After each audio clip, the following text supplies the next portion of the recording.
Bonjour à tous et bienvenue sur la chaîne de sapiscine.com. Dans mes deux précédentes vidéos, j'ai répondu aux questions les plus fréquemment posées concernant l'entretien de votre bassin et l'eau de votre piscine. Effectivement, pour avoir une eau de qualité, il faut déjà que votre bassin soit irréprochable. Si vous avez vu ma vidéo sur le sujet, vous savez comment faire. Sinon, je vous donne le lien sous cette vidéo. Dans la seconde, je vais vous présenter les 7 règles à respecter afin que votre eau soit toujours parfaitement saine et cristalline. Là aussi, vous trouverez le lien sous cette vidéo. Parmi ces règles, il y en a une qui joue un rôle tout particulier, puisque 80% de la qualité de l'eau en dépend, c'est la qualité de la filtration. Et elle suscite de nombreuses questions.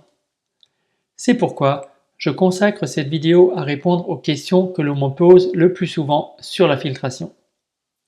Allez, c'est parti et n'oubliez pas, si vous aimez la vidéo, pensez à mettre un pouce levé et à vous abonner à la chaîne pour ne rater aucun conseil que je donne gratuitement. Merci et n'hésitez pas à partager la vidéo pour en faire profiter vos connaissances. La première question que l'on me pose le plus souvent est « Pourquoi filtrer l'eau ?» À question simple, réponse simple. Pour avoir une eau propre et sans impuretés. C'est effectivement le rôle de la filtration que de retenir les poussières, débris végétaux, cheveux, peau morte, etc. Et comment ça se passe? Le principe est relativement simple. La pompe met l'eau en mouvement pour la faire circuler. Les skimmers, ou le bassin tampon si la piscine est à débordement, permettent l'aspiration de l'eau par la pompe. Elle est ensuite renvoyée dans le bassin via les refoulements après être passée dans le filtre. C'est dans celui-ci que le média filtrant va retenir les impuretés mentionnées précédemment. Et le traitement alors? La filtration et le traitement sont parfaitement complémentaires. Si la filtration est efficace, il sera possible de limiter l'utilisation de traitements chimiques. Effectivement, plus l'eau est débarrassée des impuretés, plus on diminue le risque de voir s'y développer des micro-organismes. Et s'il y a moins de micro-organismes dans l'eau, non seulement moins de traitements chimiques seront nécessaires pour la maintenir saine, mais ces derniers agiront plus efficacement et plus rapidement sur une eau contenant peu d'impuretés. L'efficacité de la filtration est donc primordiale. Vous l'aurez compris, l'efficacité de votre filtration dépend essentiellement du duo filtre-pompe. Alors, lors du choix de votre type de filtre, il est indispensable de bien dimensionner ce duo filtre et pompe, afin de vous garantir une efficacité maximale. Pour le filtre plus particulièrement, vérifiez que la capacité de filtration soit bien adaptée à la taille et à l'usage que vous allez faire de votre piscine et à l'environnement de votre bassin. Une présence importante de végétation toute proche ou fréquemment de poussière nécessitera une filtration plus régulière afin d'éviter un encrassement trop rapide du média filtrant et donc limiter les lavages du filtre. Votre piscinier saura parfaitement vous conseiller sur le dimensionnement adéquat. Mais quel type de filtre choisir? Voici une rapide présentation des 3 possibilités les plus courantes. Commençons par le filtre à sable. C'est le filtre le plus classique, avec une finesse de filtration de 30 à 40 microns. Il offre le meilleur rapport qualité-prix. À l'utilisation, c'est aussi le plus simple. Il suffit de procéder à un contre-lavage pour nettoyer le média filtrant encrassé. Vous pouvez même remplacer le sable par d'autres médias, comme le verre recyclé ou la zéolite, pour en augmenter la finesse de filtration. Pour ce qui est du filtre à cartouche, il présente une finesse de filtration plus importante que le filtre à sable, de l'ordre de 15 à 20 microns. C'est aussi le moins encombrant pour les piscines de petite taille. Cependant, son nettoyage nécessite de les retirer du porte-filtre. Je vous conseille donc de vous équiper de 2 jeux de cartouches. Vous pourrez ainsi continuer à filtrer votre piscine lors du nettoyage d'un premier jeu de filtre. La nécessité de posséder 2 jeux et un remplacement plus fréquent que le média filtrant du filtre à sable impacte significativement le coût. Ce type de filtration nécessite donc, sur la durée, un budget plus important et de ce fait est souvent réservé aux piscines de taille plus réduite. Dernier point, plutôt positif. Le nettoyage des cartouches sera moins gourmand en eau que le filtre à sable. Et le filtre à diatomée? Il est composé d'une membrane sur laquelle on dépose des diatomées, des microalgues fossilisées. C'est la solution la plus efficace, disposant de la finesse de filtration la plus importante, soit 1 à 3 microns. C'est aussi le filtre le plus onéreux, notamment à l'usage. Autre contrainte, il ne convient pas aux eaux trop calcaires, sous peine de colmatage. Comme je l'indiquais au début de cette vidéo, dans un système de filtration, il n'y a pas que le filtre, mais également une pompe de filtration. Le dimensionnement de votre pompe doit permettre d'avoir un débit qui soit parfaitement compatible avec le débit optimal de votre filtre. Aujourd'hui, on opte de plus en plus souvent pour une pompe à vitesse variable. Son parti pris, filtrer lentement mais longtemps. Une eau circulant plus lentement à travers le média filtrant permet ainsi une filtration plus efficace. Et son fonctionnement, quasi continu, permet un brassage permanent de l'eau de votre bassin. Elle est donc toujours nettoyée et désinfectée de manière optimale. Le deuxième avantage des pompes à vitesse variable réside dans sa faible consommation par rapport à une pompe classique.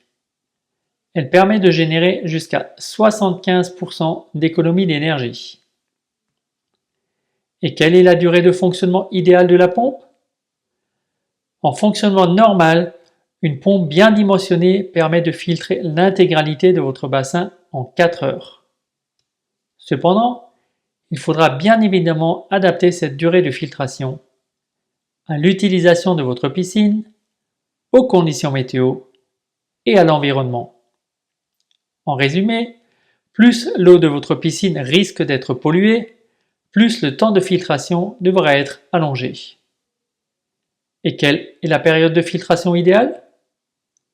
On me pose souvent la question de filtrer de nuit afin de bénéficier des heures creuses. Je ne recommande pas du tout cette manière de fonctionner. Effectivement, quand vous avez le plus besoin de filtrer l'eau et de bien diffuser le traitement, lorsque votre piscine est utilisée et que le risque d'apport de pollution ou le développement d'algues est maximal.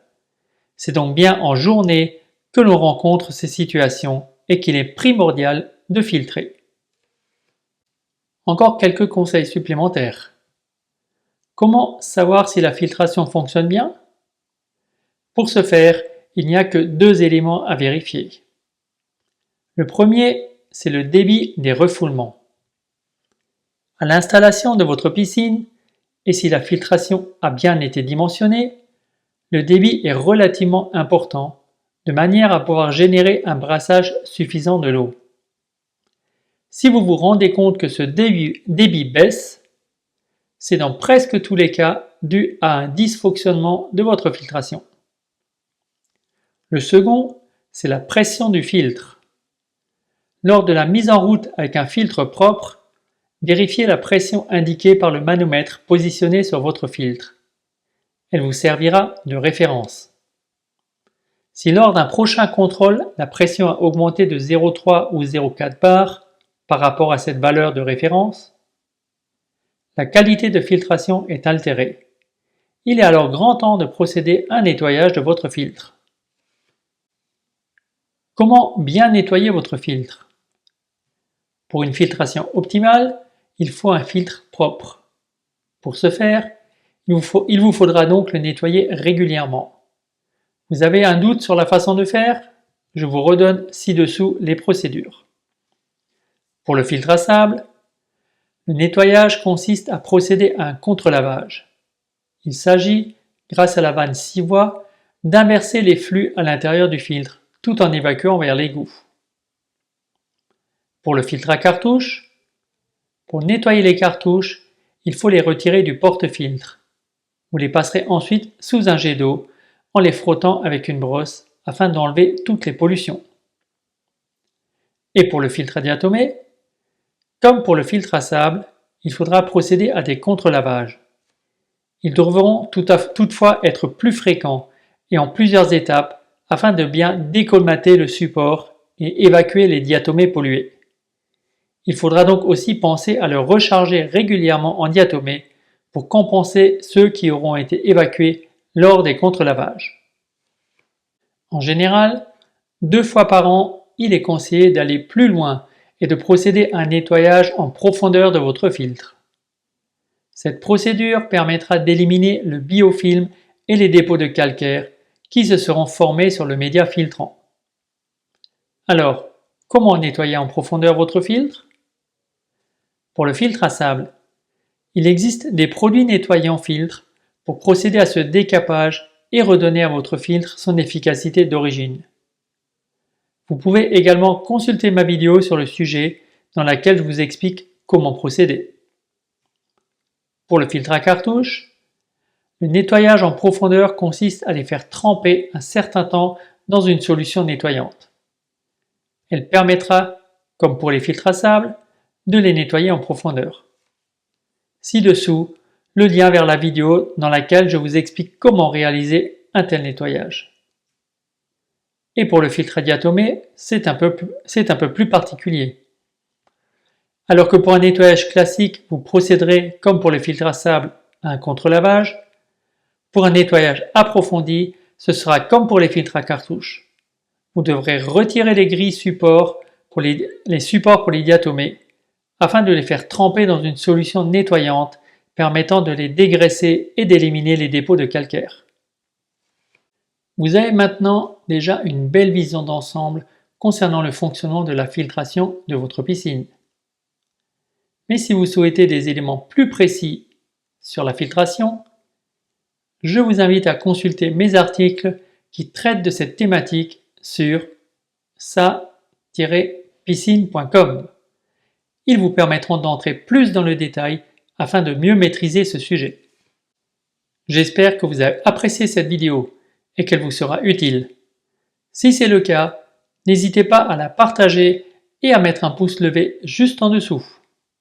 Et pour bénéficier de toujours plus de conseils pratiques sur l'entretien de votre piscine, n'oubliez pas de vous abonner et de consulter mon blog sapiscine.com, le blog de votre piscine.